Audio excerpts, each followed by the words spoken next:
¿cuál es la utilidad de saber que tenemos configuraciones estables y configuraciones inestables? La utilidad para nuestro negocio.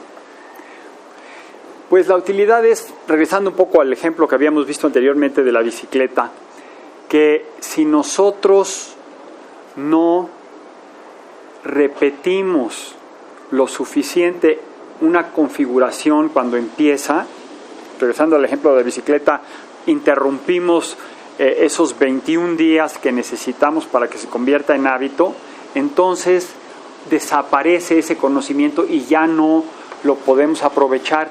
¿Por qué esos 21 días? ¿Por qué la cifra mágica de 21 días? Porque se han hecho muchos estudios de muchos tipos y se ha sacado un promedio de una serie de actividades diferentes en diferentes campos y se ha visto que 21 días es la cifra que más se repite para que quede una configuración dentro de nosotros y se convierta en el hábito que hemos platicado.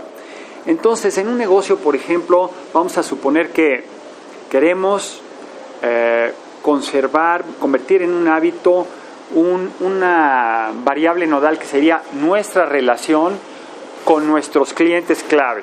Nuestro negocio depende principalmente de qué tan bien vamos con esos clientes claves. Entonces, vamos a tratar de hacer un hábito de que cuando lleguemos a nuestra oficina todos los días en la mañana, lo primero que hagamos es revisar el estatus que tenemos nosotros, nuestro negocio, con esos clientes claves. Si hay algún problema, si hay algo que arreglar, y de esa manera nos vamos a asegurar que por lo menos con esos clientes que son tan importantes para nosotros, vaya la cosa bien, la relación sea buena y nuestro negocio siga adelante.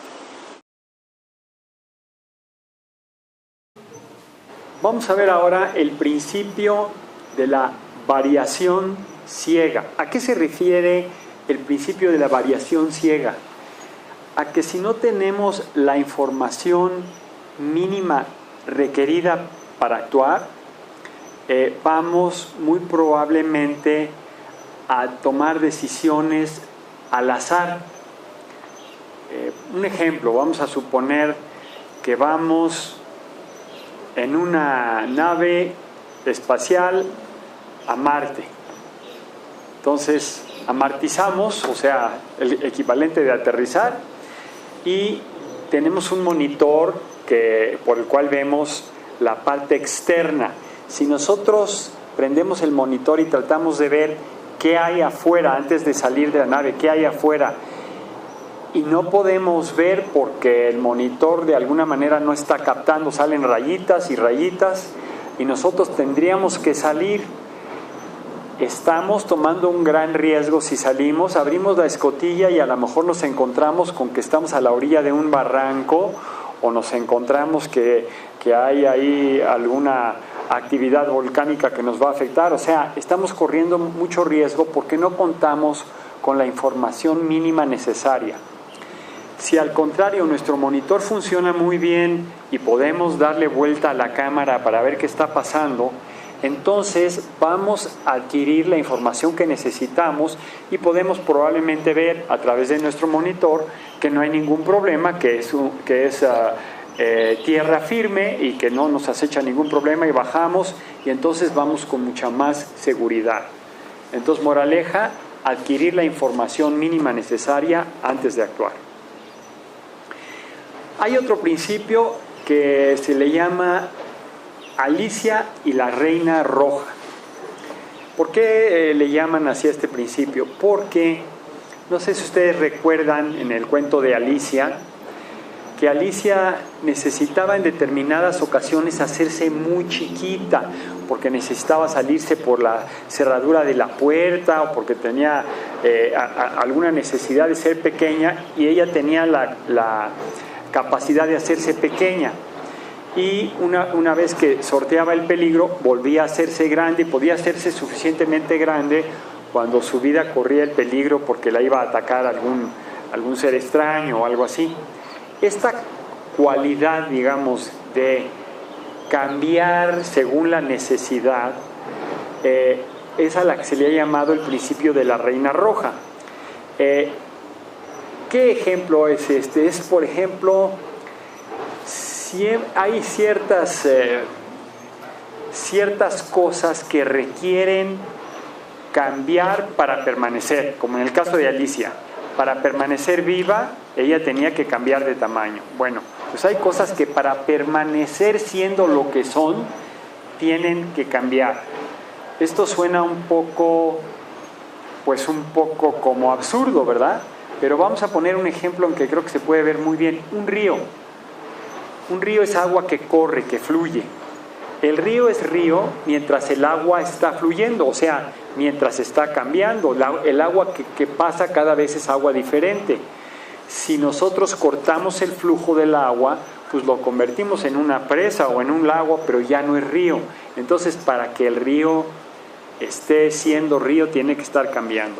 Luego vamos a ver la utilidad de este principio, pero vale la pena saber que sí, efectivamente hay cosas que deben estar cambiando para permanecer, y en nuestros negocios también. Finalmente tenemos el último principio dentro del enfoque sistémico, y que se llama el principio de la suboptimización. ¿Qué quiere decir esto? Que si nosotros mejoramos un aspecto de nuestro sistema, un elemento, mucho más que los demás elementos, lo optimizamos y dejamos los demás elementos igual, corremos un peligro de que nuestro sistema se desajuste, y a lo mejor por mejorar demasiado solamente una parte del sistema, podemos acabar con el sistema mismo. Vamos a poner un ejemplo. Vamos a suponer que tenemos un Volkswagen y nos gusta mucho la mecánica, y decidimos que a nuestro Volkswagen le vamos a poner un motor de Ferrari. Entonces, logramos adaptar el motor con la ayuda de otro mecánico experto, y ya tenemos un Volkswagen con motor de Ferrari. El motor ruge padrísimo y empezamos a caminar y todo va bien, hasta que se nos ocurre empezar a sacarle jugo a nuestro motor de Ferrari y empezamos a acelerar. Y llega un momento en que el pobre Volkswagen no resiste, y cuando vayamos a 250 kilómetros por hora, las piezas van a empezar a saltar, y nuestro sistema, que era nuestro Volkswagen, va a acabarse.